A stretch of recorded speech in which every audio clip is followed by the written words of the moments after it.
All right.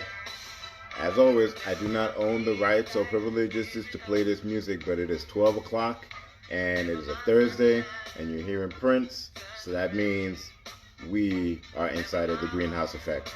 It is your host, your friendly neighborhood black man.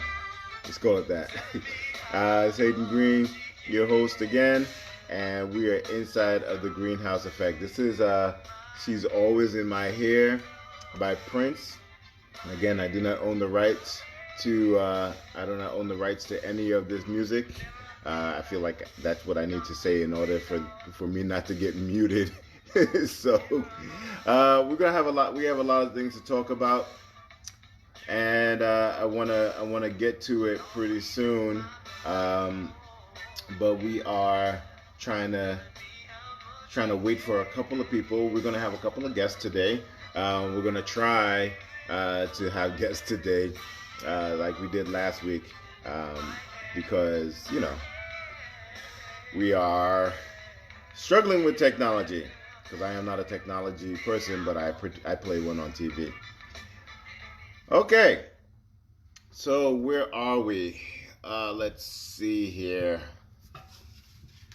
So today we have a lot of stuff to talk about. The first and foremost thing that I'm going to talk about is that we are. Yeah, She's Always in My Hair is one of my favorite songs. We are in the midst of a very, very strange occurrence, some strange times right now.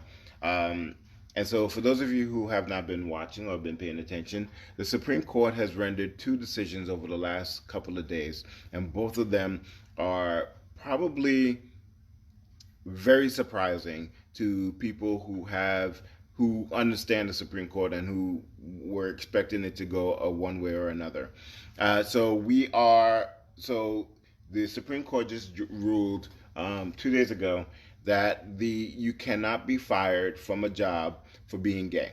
You cannot be fired from a job for being for being LGBTQ. Oh, and thank you for about the shirt. I'll put the link. This is an African designer. I have about 4 or 5 of these shirts from him, her, them. I don't know who runs the company, but I love it.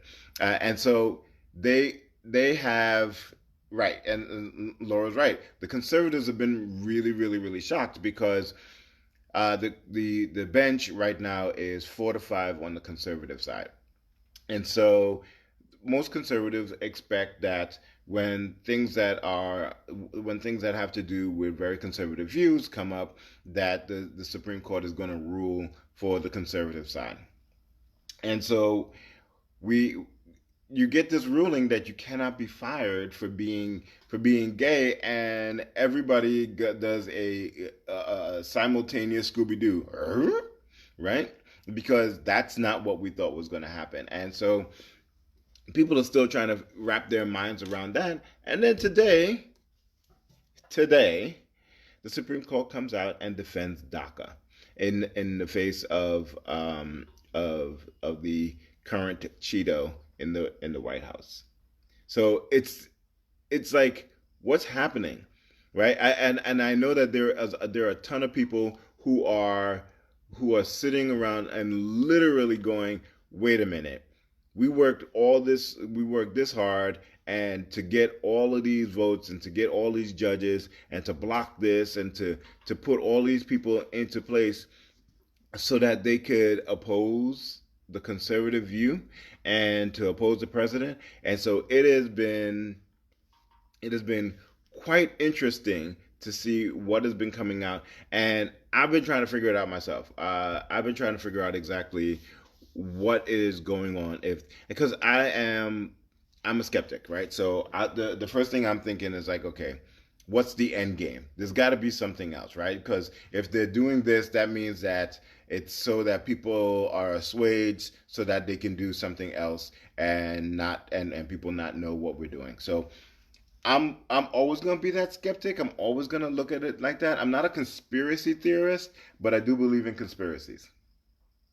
So one of the things that I'm really concerned about is not just the Supreme Court justices, but like all of the justices that 45 continues to appoint all across the country. There are tons and tons and tons of judges vacancies that are being that right, quid pro quo. Like, is there a deal brokered on the back end? It's like, we'll give you this, but we're going to vote this way on that, right? And so there are tons and tons of federal level judges that are being appointed by 45, and we talked about this a couple of months ago, maybe even a year ago at this point. And those are the things that we have to look at, right? Because so things will get to the Supreme Court, but if they don't get past your local judges, and if they don't get past federal judge level, then they're never going to get to the Supreme Court. So it doesn't matter what it is. So so you'll get DACA, but you won't get qualified immunity. We'll see, right? And so these are the places that we have to try to figure out. And so and when we start talking about those hundreds of judges that are being appointed, this is where your voting matters, right? So it's like, oh well, it doesn't matter who's president, yada yada yada. Yeah, it does, because they get to appoint things that affect you directly in your real time life, not just the not just the Supreme Court justices. And RBG is literally holding on by a thread, waiting to see what happens with this election. I swear to God, I feel like if and when Trump loses in November, the day after the election, Ruth is gonna be like, "Yeah, I'm done. I'm done. Y'all got it from here." So it's gonna be very, very interesting.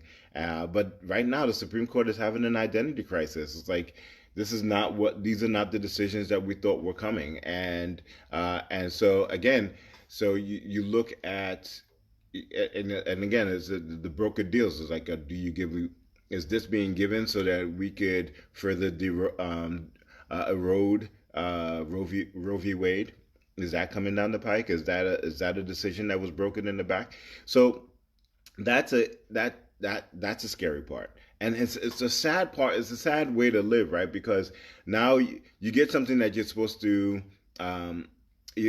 laud over. It's like, oh man, this is a great decision. This is a lot of good things came out of the Supreme Court this week, and the world we live in now, I'm sitting here going, it's like, yeah, but what does it really mean, right? What does it really mean?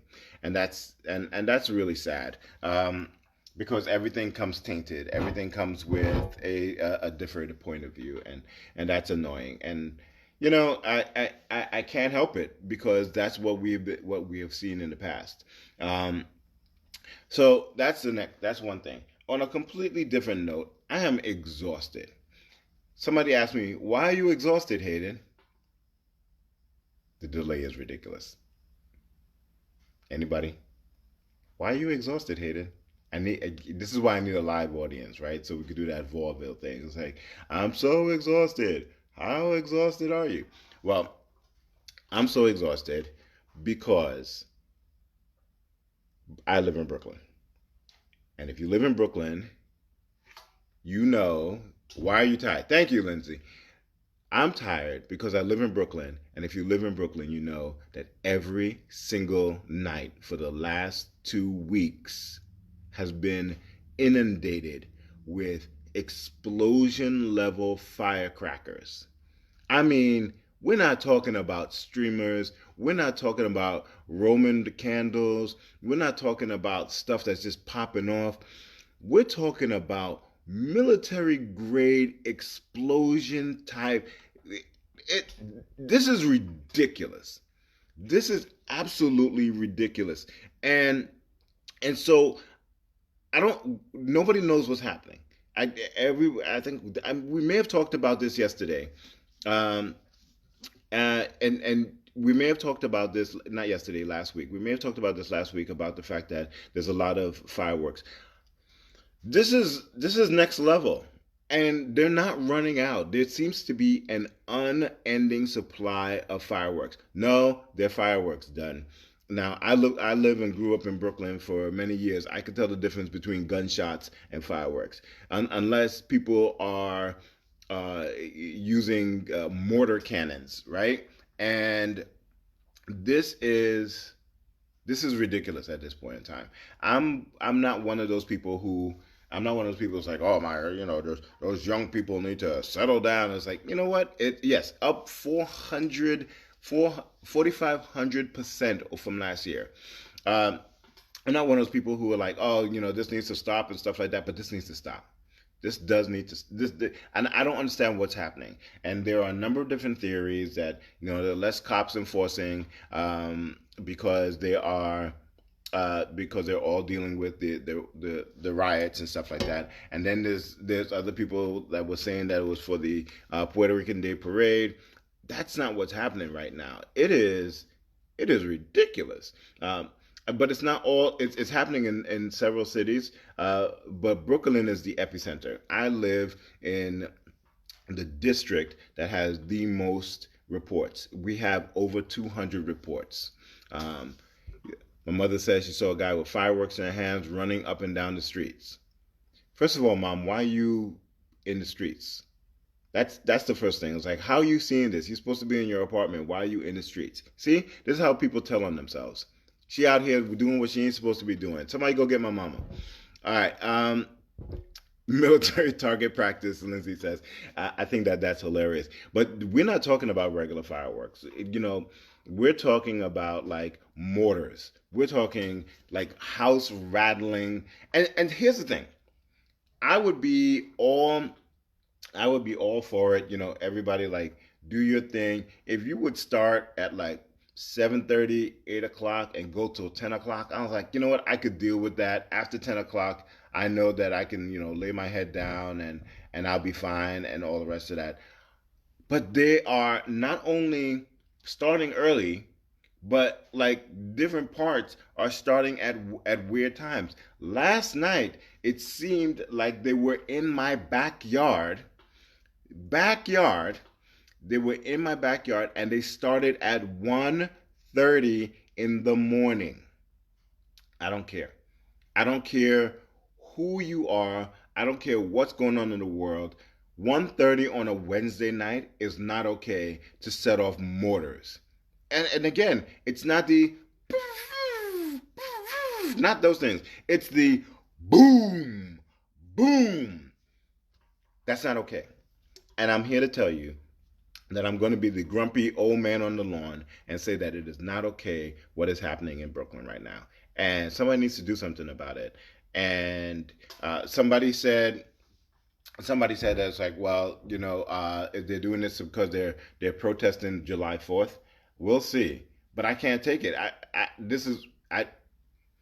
I don't get it. Like I have to suffer through of a whole month of fireworks and explosions because you want to protest one day? That doesn't make sense to me. Like I said, I grew up in Brooklyn and I understand a week before, maybe even 2 weeks before, that the fireworks go off. But now it is a little bit too much. And like Will says, I'll be the grumpy 30-year-old man. I'll be the grumpy 51-year-old man. By the way, my birthday's coming up in August, and we better be done with this Corona thing by August because Leos do not do. We don't do like virtual birthdays. That's not going to happen. We'll be the first people. Well, not the first because everybody else is breaking the rules. We'll be the people out here breaking the rules for our birthdays. Leos don't know how to celebrate their birthdays by themselves. That just doesn't happen. I'm just gonna let y'all know right now. So somebody better find a cure, find some sort of regulation, figure something out. I'm not having my birthday in the house. It's just not happening. Actually, I was thinking about doing a kickball game for my birthday. Go to a park, have a kickball game against Blue Juice. I don't drink. I do not drink, Doc. But you can have the blue juice. You can have all the blue juice for me. But yeah, I was thinking about going to the park and having a kickball game. The youngins versus the old folks. So everybody over 40 versus everybody under 40. And have just like a good old picnic out there. If y'all are interested in that, hit me up. We'll figure it out. And we'll do it on my birthday weekend. But that's in August. Leos, don't birthday inside. Or by ourselves. We just don't do it. That's just not gonna happen. And I'm sorry. I'm just sorry. Um, Speaking of people breaking the rules, so we are still under quarantine here in New York City. We are in stage one, which means that certain people can open back up and stuff like that. And we are also in the midst of protests that are happening for Black Lives Matter and for racial justice. And those two things combined are not sitting well with a lot of people. And so over the last couple of weeks, over the last couple of days, actually, sorry, uh, we are we have seen the Hasidic community and the Jewish community, not the same thing, go to the neighborhood parks and cut the the locks off of the playgrounds, stating that if the protesters can be out there protesting, then our kids can play on the playgrounds, and we refuse to be sequestered in our homes anymore. Let the kids play. There's so much to talk about here. There's so much to talk. The first thing to talk about is that if and somebody saw that and somebody said this is like if somebody did this in Brownsville, they would be in cuffs and we would have another racial incident in matter of hours, if not minutes, right? So that's the first thing. It is again, you know, and the proof is in the pudding, right? So like, unless somebody goes to Brownsville and cuts the locks off of a public park and says we're going in, we'll never know how they react. But I guarantee you, nobody in Brownsville is trying to take that chance. And what's more important is the people in these communities are supported by their council people. The council people are out there cutting the locks with them. The people who are elected to serve and uphold the laws are out there getting bolt cutters and cutting off locks so that their kids can play. Yeah. I sometimes you just can't make this stuff up. You cannot make this stuff up. I mean, I don't know. I don't know how to feel about this. I just know that it don't smell good. A lot of it don't smell good. And so it's like, but again, we're talking about the Hasidic community again, and we already had this conversation where they have been anti quarantine for quite some time. And here they are again defying the rules. And there was an article about the fact that the Hasidic community was upset that their rates of infection were higher than the rest of the city. I'm gonna let y'all do the math because I can't deal with it. And so we've got the Hasidic community defying the law. We've got people having house parties that they're not supposed to. We've got people in Domino Park just like sitting on top of each other. I did a bike ride to up the West Side Highway, and I was up underneath the Queensboro Bridge, and there's this little patch of green underneath the Queensboro Bridge, right by where the tram goes over to Roosevelt Island, and people were like right up underneath each other. I'm like, wait a minute, what quarantine, right? And so I ride my bike all the time, and it's crazy because people are not quarantining, and you're right. If they went in, and I would be like, okay, I get it. If they went in and somebody before them would like take something and wipe down all of the stuff before the kids went in, and then everybody was wearing masks and wearing gloves. None of that is happening. None of that is happening. All that's happening is the locks are being cut and the kids are going and running free. I, I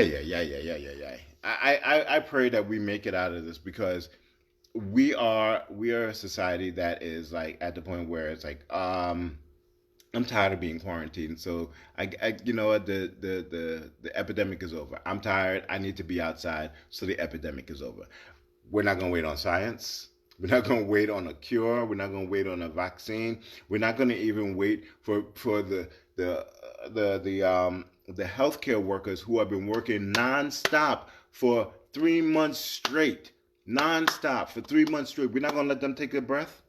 We are so needy to be outside and tired of being inside, and I'm tired of being around, that we're so needy to be inside and have playgrounds for our kids to play, that we're not going to let these healthcare workers take a breath, get a breather. They can't take a vacation. God, man, listen, if I were a healthcare worker right now, I would be like, I'm going to be gone for like a good 2 months. I earned it, right? But they can't, because they know that everybody is out there doing the wrong things, and they're going to end up right back in the hospital. And so this is, it's craziness, and that's the other piece, right? So we the last week we started talking about we all have cabin fever done. You know, I have cabin fever. My kids have cabin fever. We all have cabin fever. I have never spent this much time next to the same people for 3 months straight. I'm ready to get out there, but I'm not gonna, right? Because I have respect for the people whose lives this was impacted by, because we didn't do it the right way the first time. So we didn't do it the right way the first time. We know what the right way is, but because we have cabin fever, we're gonna go out there and do it the wrong way again. Long Island's is in defiance of, and they're starting to open up too. But Long Island is in defiance of the orders, and the small business is like, well, if Walmart can open, then why can't I have two people in my store? Well, if you show me that you're going to wipe every single thing down after the people who came into your store leave, then maybe I'll understand. I'll take you up on that. But that's not what's happening either. Everybody is looking at everybody else as like, well, why, if they're protesting, why can't I go into the playgrounds? The protesters are not getting on swings and not getting on slides and passing the virus around if they have it, right? And most of the protesters are wearing masks. So, you know, Anna, I got stopped for 2 seconds. Anna Maria is in here. Today is Anna Maria's wedding anniversary. Happy 9-year anniversary. Woo woo! 9 years and you ain't killed him yet. Look good. Good look. All right. But yeah, and so everybody needs to chill. I know this is tough, but I would rather extend what it is that we're doing right now. And yes, I have a good situation where I have a backyard, and I live on a street where my kids can go outside, and but it we're gonna make, like Nay just said, we're gonna do all of this in vain if we're back in quarantine, and you hear the governor and the mayor threatening it right now. They're threatening to go back, and they're talking about these numbers. It's like, oh, the numbers have started to go up, and right when the protest started, right? And it wasn't the protest; it was the not Labor Day, Memorial Day weekend. Everybody out there doing the wrong thing. It was Memorial Day that caused a spike in the numbers, not the protest. Because for the most part, if you've looked at the protests and if you've gone out there, the protests are pretty close to what they're supposed to be doing, right? So anyway, so so that's what I wanna. So I wanted to talk about that. The last thing that I want to talk about before we get into 80, the 846 from David Chappelle, and I'm gonna bring Danielle in right now, so we can start to talk about that. The last is, you know,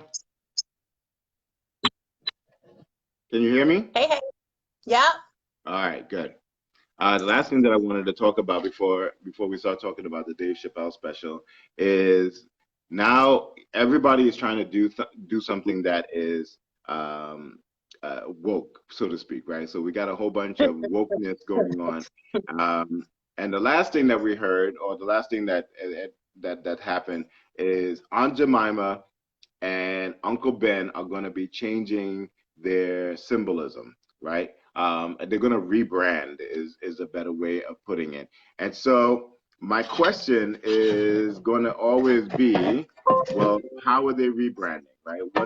What's that going to look like? So How is it gonna? What is it gonna look like? Because I guarantee you, or I would be saddened to see if they're like, oh, we're gonna rebrand and we're gonna take away all the black images off of this, right? Rather than say, with like I would go with AJ and have a better look, a better depiction of a black woman for Aunt Jemima, or you'll see they'll go with UBs and AJs and Miss B or Miss Butterworth. My wife says, "Who knew Miss Butterworth was black?" But she's not. She's Mrs. not. Butterworth was never black. She actually was competition to Aunt Jemima, was a white version, but had more curves. So she was supposed to be like an older white woman with, who's Matronly. robust. And Mrs. Butterworth was created out of Nebraska. Yep. So, Somebody said there Aunt are some black Aunt people in Karen. Nebraska, but not a lot of black people in Nebraska. Let's be clear. No, not at all. Anthony said they're gonna go with Aunt Karen's pancakes, not Aunt Karen. Not Aunt Karen. All right. So, welcome, Hey, D. Uh, hey.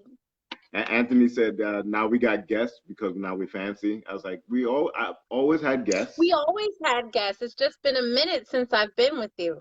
Right, exactly. So we've had guests before. And Danny is one of my frequent guests, and I always love to bring her on because her take on stuff is always fire. So that's always a fun look. Um, so I wanted to delve into Dave Chappelle's special. So to Okay. give a little bit of background, what is it, a week ago now? Just about, yeah.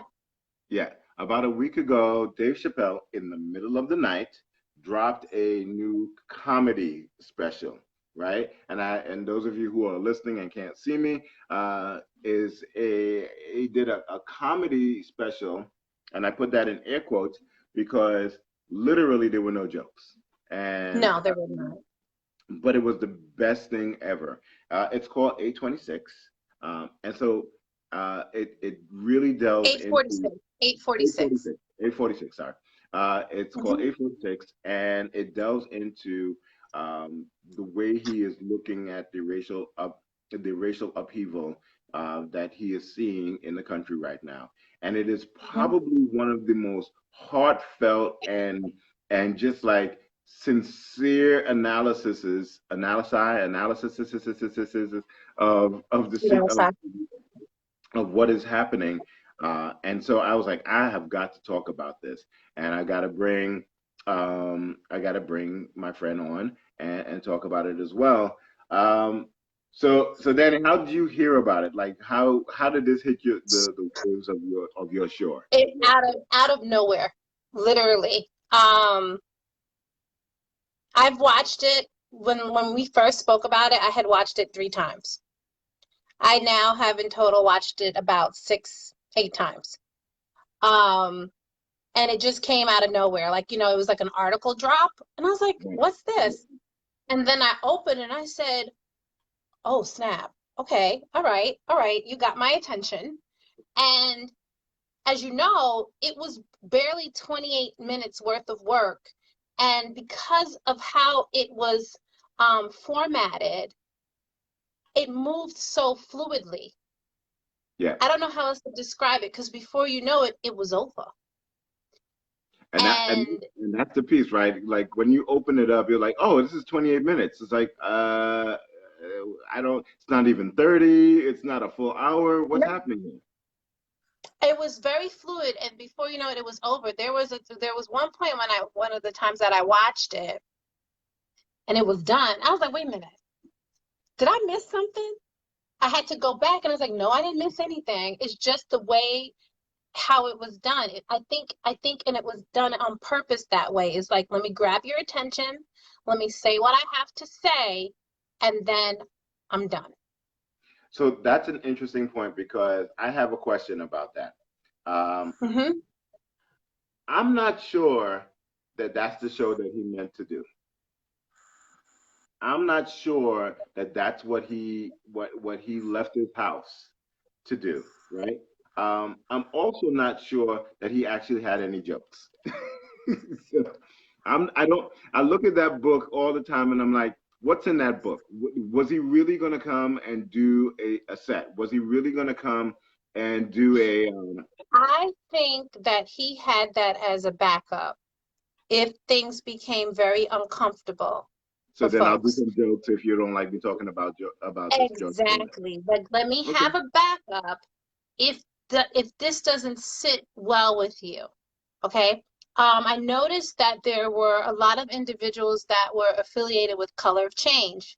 If you saw the face mask, the C, that's from Color of Change. Yeah. So obviously this there was a focus to do something of this level to address, Mm-hmm. and possibly fundraise, because Color of Change is not only just bringing forward of the issues of Black people, Black and brown people, but they also have a PAC piece to it. So you Right. don't know if possible if the members of the audience were charged, or was this a free event for certain supporters that already support Color of Change. Okay. Well, see, Um, now that's interesting because I'll guilty of myself. I didn't realize that that C was for Color of Change. I thought that was yeah. Dave Chappelle's logo. He has the C too, but if you notice, it had multicolors on it, Right. and I thought he was just jazzing it up.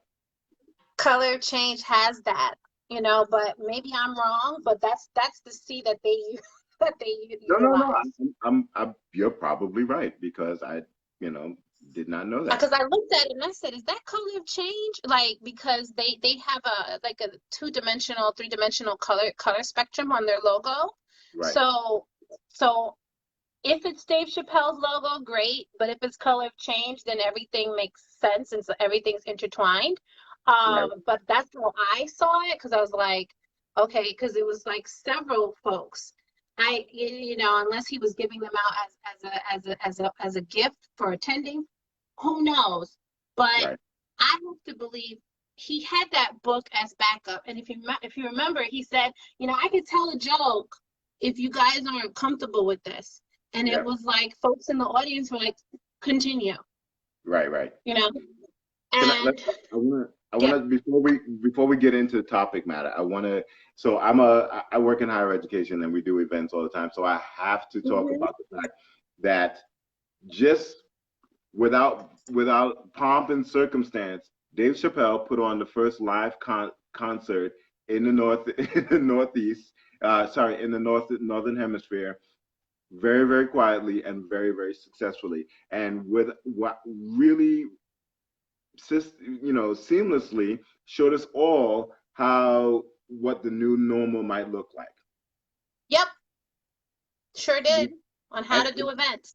right, and it was like, and he could have actually started the show and not show us how they were bringing people in, but I think that there was a real intentionality of, look, Hmm. I'm just going to open your mind and show you a bunch of different things. We're going to talk about George Floyd, but we're also going to show that we know COVID is around and we know that we want to get back to normal. Here's a way that we can be normal, and just like that, and didn't make a notice of it, didn't make a big hoorah about it, but he also could have left that completely out, and it was very intentional that he left it in.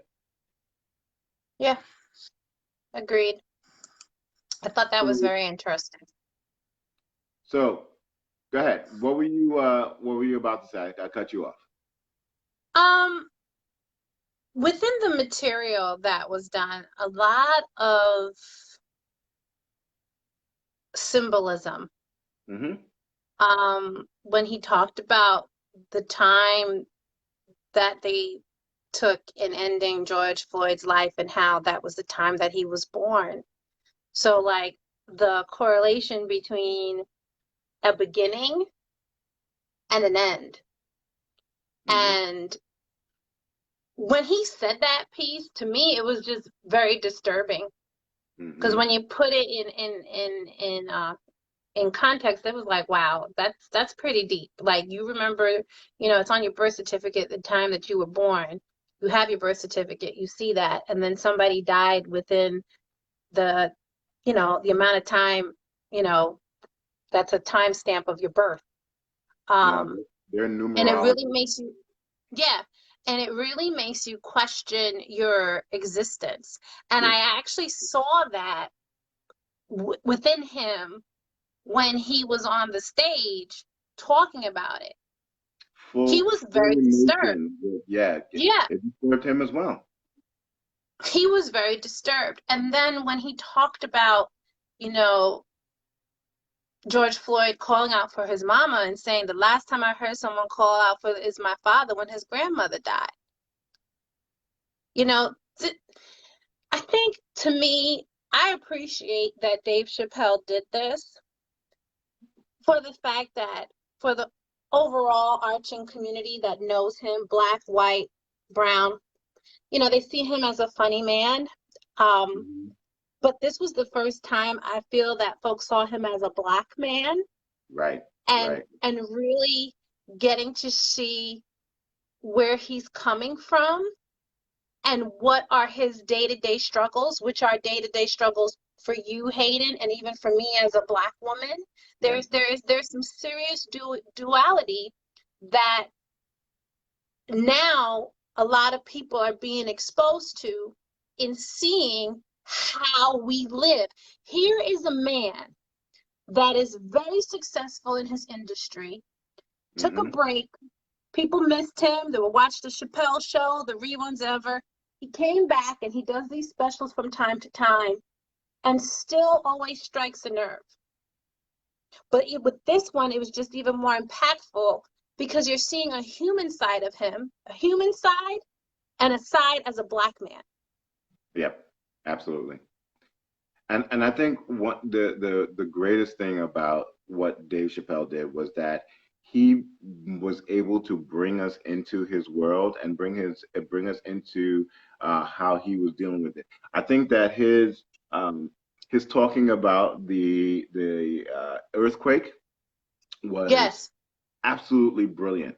So when you start to think about how terrified it must be for you to, and for any of us who have ever been through an earthquake, I've been through an earthquake, small ones, but like to be through a major earthquake, it is terrifying. It is Mm-hmm. absolutely, it is actually nerve rattling. And so, and he mentioned stuff he said that's got to been like 30 seconds to go through that kind of terror for 8 minutes and 46 seconds when you know you are going to die. You start to get a picture of just how terrified this man was, to the point where he was calling out for his dead mother, right? And so there there is just so much layers and texture to that talk that I just need everybody to watch it and just like have some sort of a reaction to it.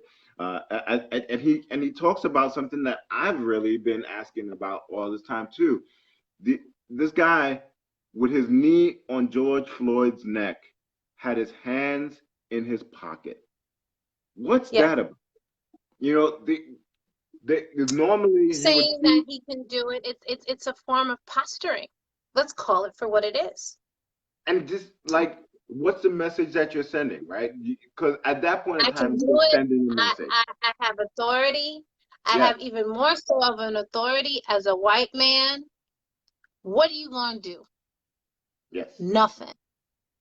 And this is it was it was mind blowing to watch it. And like he said, I didn't watch the video for the first week or so because I was like, I know what this is. I've seen this. I This is saw snippets. I have not seen the whole thing. I'm not going to subject myself to 8 minutes and 46 seconds of yeah, severe trauma because yeah. that's what it is. I I've, mean, I've been part of, yeah, good. I think since his death, as you have seen, we've had protests, we've had all these things now of people, of companies and whatnot, but you've also seen an uptick of more violence. You have now all these young men being hung on a tree. Suicide. Some explanation of suicide and some no proper explanation as to how they ended up on a tree. you know? So First of all, the suicide, lens, suicide happens in the Black community. The one thing that we don't do is hang ourselves from trees. That's no, it doesn't, that doesn't add up. It does not add up. And when you asphyxiate yourself, it is not a pleasurable death. It is a slow, painful death. It's not quick the way how people think it is. It's not. So to me, it doesn't add up at all. So you have all these things that have been happening in under a month. I mean, we had stuff happening since March with Breonna Taylor, and it was like a build. It was like the perfect storm. So here we are, and I think I think Dave Chappelle was the right person to do what he did. because, like you said, we trust him. He's not going We to bullshit. trust him, and also it wasn't expected, Hmm. you know? So he not only took us, Black people, to a place, he took white people to a place to kind of like, I want you to see what's going on here, okay? There are a couple of celebrities that have come out, and more now they're coming out and they're speaking, or they're aligning themselves like you remember about 5 years ago when everybody wanted to cancel Wayne Brady? Yep. And then, he did that thing with Dave Chappelle, and it was like, okay. But I never thought of Wayne Brady as being a whitewashed individual anyway. No. Never Anybody who did. thinks that doesn't know Wayne Brady, doesn't know his Right. work, doesn't understand what Wayne Brady is about. And By the he way, came out the other day and talked about a situation. Phi Beta Sigma just initiated him as a brother. Yes, they did. And he came out the other day and talked about a situation with his daughter. How the alarm went off and she's in the house, and how he literally panicked Hayden and told her to get out of the house. So when the cops come, they don't try to hurt you. Because, he had a similar situation where he got locked out of his house and tripped the wire, and had to Yeah. prove, so these are the things that our white counterparts don't have to experience. This isn't something that they have to think about. They don't have to have conversations about. And for those that are allies, right, having the conversation is uncomfortable. And I've heard from those that are like allies in my life, they're highly upset. It's like they didn't have any clue. Yep. As you always state, you're not an American citizen. You're British. You can't just be bringing stuff up, man. That had no jurisdiction here, man. I'm going to tie it all in, and I'm first I am generation British. born, and I'm first generation born here in America. Okay, so this is the first time in my family lineage of having ties to America, and the lens for you and I guess, is very different when you have immigrant parents. Yeah. I find it so fascinating. Like, my father became a U.S. citizen. He has dual citizenship with America and Jamaica, and he knows American government better than the average U.S. citizen. And when they talk about, right, see, same you, me too. And when they talk about reparations and people get mad at reparations, I hope at this moment in time, folks really start to think about some things. What I mean by that is, the Civil War happened, it ended in 1863, but the rural slaves in Texas didn't know until tomorrow, 1865. Okay? It took them 2 years to get that message. Okay? And it's done, but there was never an appropriate healing process. Okay? You had the whole implementation of Jim Crow laws and folks being acceptance of blackface and all this type of stuff. Never a conversation about as to how much certain actions that were done to Black Americans during that time period were traumatizing. Wait a minute. Mothers having to get Wait. But there were reparations that were paid, though. You know that? You know what I'm talking how. about?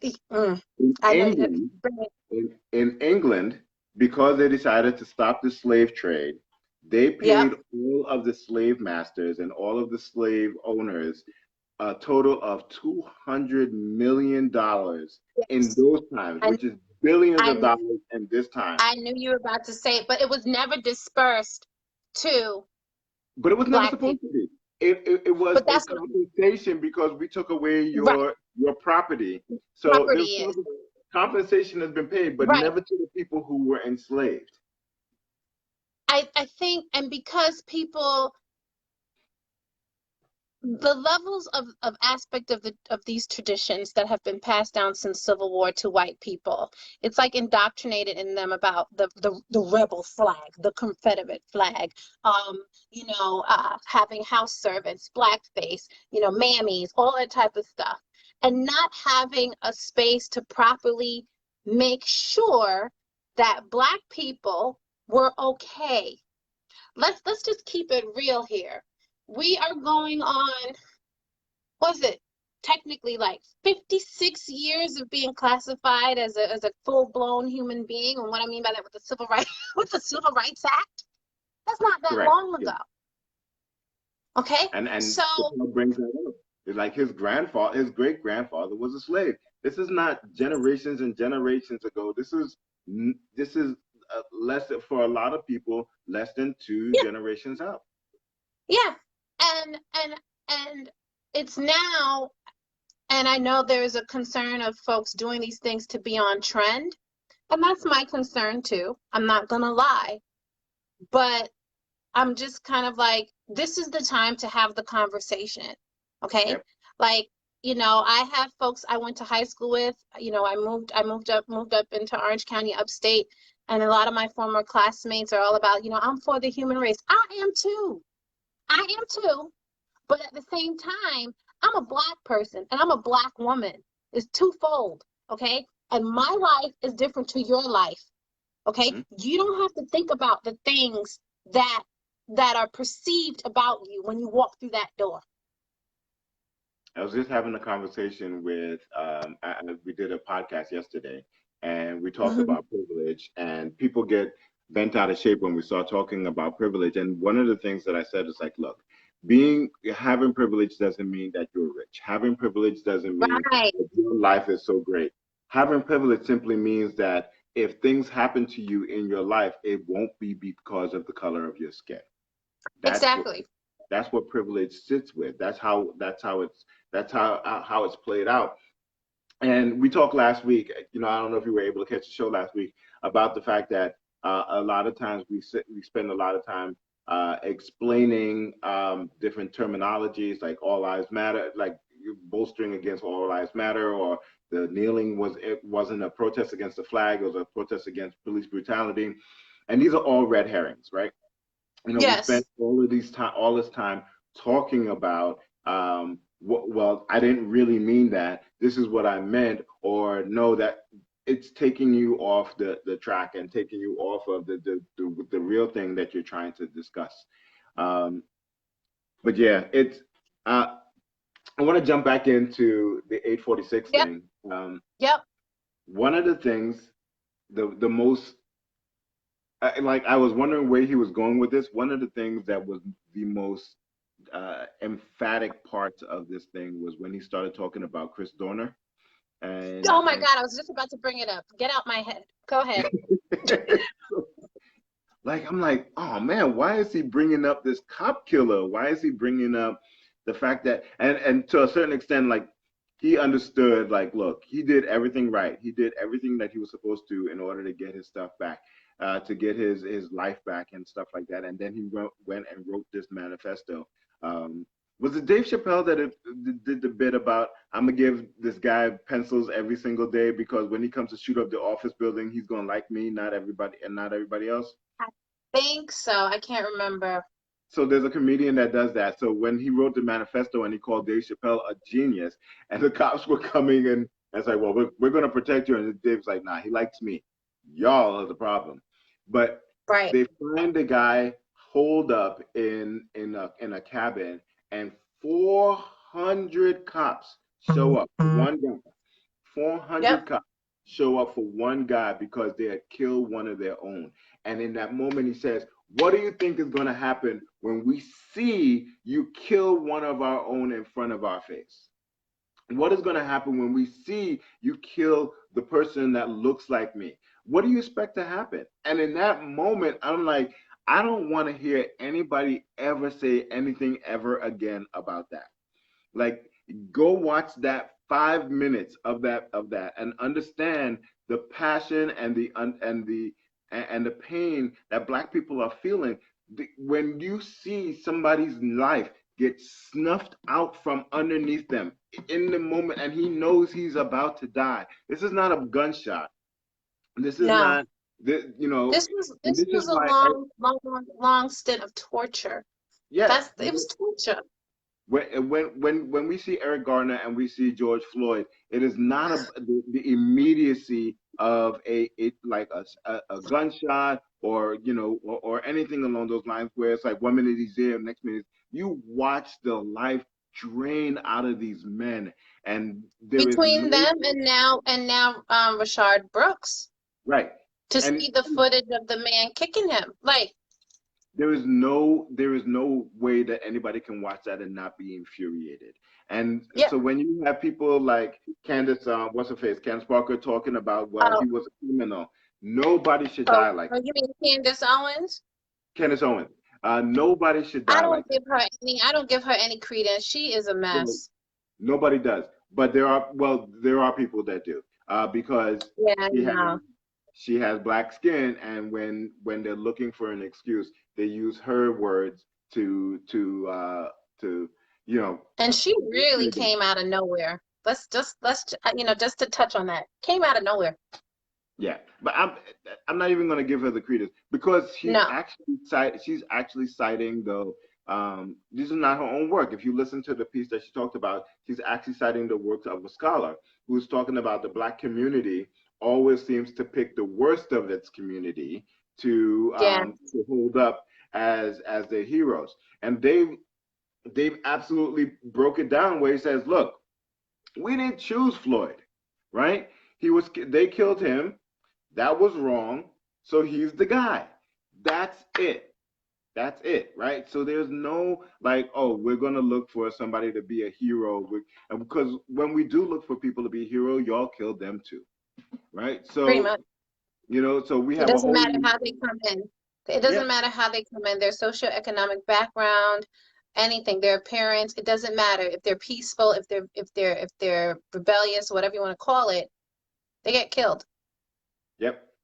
And so I just think that uh I'm just got worked up. I'm sorry. The 846 was one of the most seminal moments in entertainment history, and I'm really be interested. I would love to look back on this when years go by and see how it's been, because we both watched a podcast where somebody said that Dave Chappelle graduated from being Richard Pryor into Dick Gregory, and in that moment, Yeah. and now is the time to see where that takes us. He has transcended. I don't think that he can really go back to what he was. I don't honestly think he was ever fully like that silly nilly guy anyway. No, he never He's was. always been smart with everything that he's done within his career. Every decision that he has made was always thought-provoking. When he decided to stop to do the Chappelle show, he had a new deal, Hayden, as you recall, and folks were like, "Are you crazy? You're turning your back on this." Da, da, da." Smartest move he ever made, Yeah. because it gives you an opportunity to sit still and really see what's going on in society, to even just build up on additional material that needs to be addressed. So, So one of the so and one of my favorite poets is Mahogany Brown, Moby, mhm. and she was part of the Punani poets, and uh, Yeah. And one of the lines that she would always say is that if you think that this is an erotic poem, you were not listening. And that Right. same thing applies to Dave Chappelle. If you think all he was doing was comedy, you were not listening. You really weren't listening. So I wanna bring in Hmm. I want to bring in one of our the last guest, uh, Yep. my boy Will, who is who is going to do a piece of poetry. So I'm going to say goodbye to you, Danny. Bye, hon. It's always a pleasure. I'll talk Always. later. I gotta go on a 1 o'clock call now. Peace out. 1 o'clock meeting. Man, listen, my job, they all we do is talk about politics, so I gotta jump on it. I got you. See you later. See you later. All right. So I'm going to bring Will on, and he's going to close us out. He's going to close us out to with a piece still there.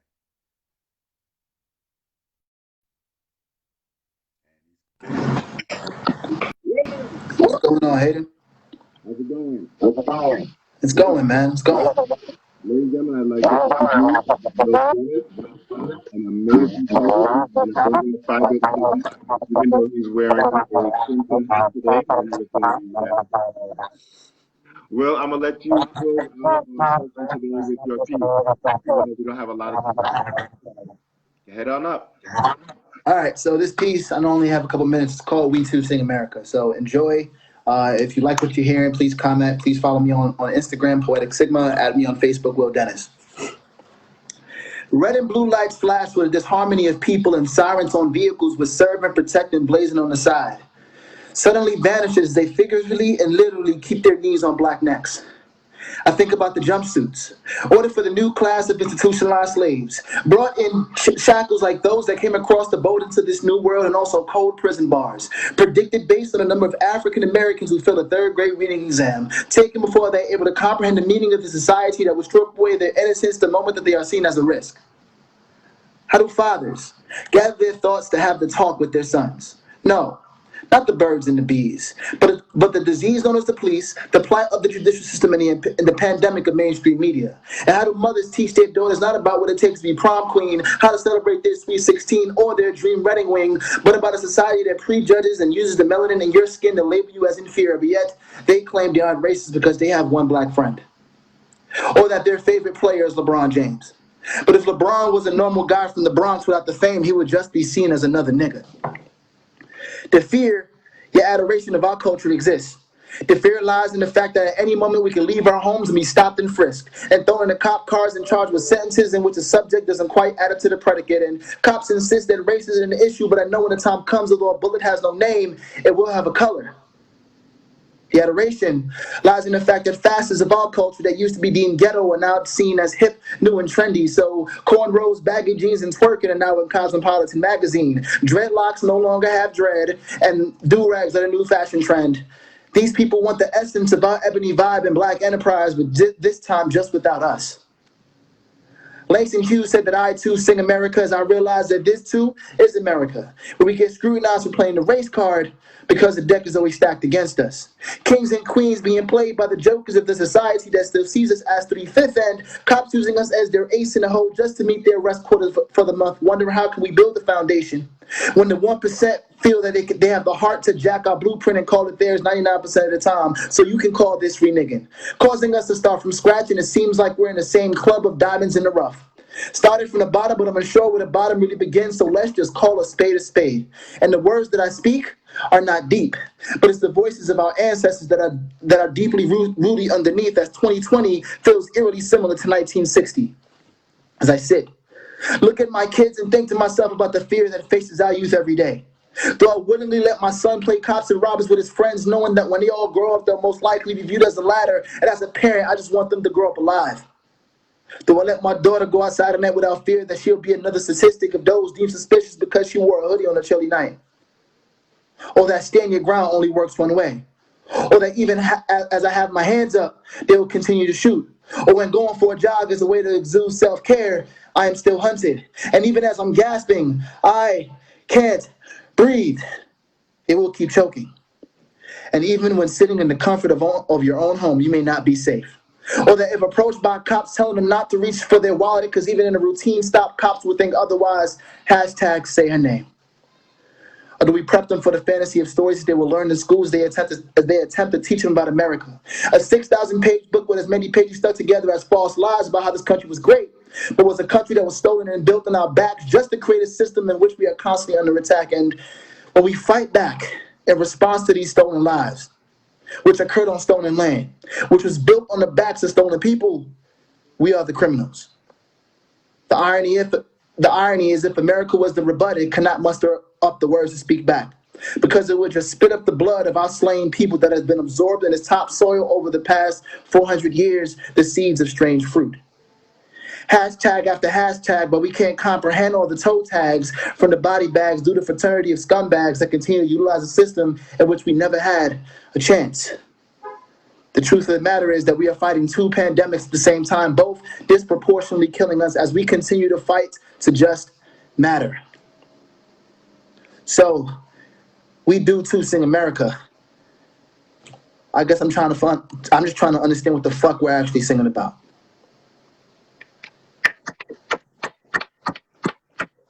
My man. Thank you, Hayden. Thank you. No, thank you. And we will, when this is all said and done, we will definitely get back together and try to get all of this stuff out of our system. Oh, man, we need to, man. It's all pent up, man. It's that balloon ready to burst.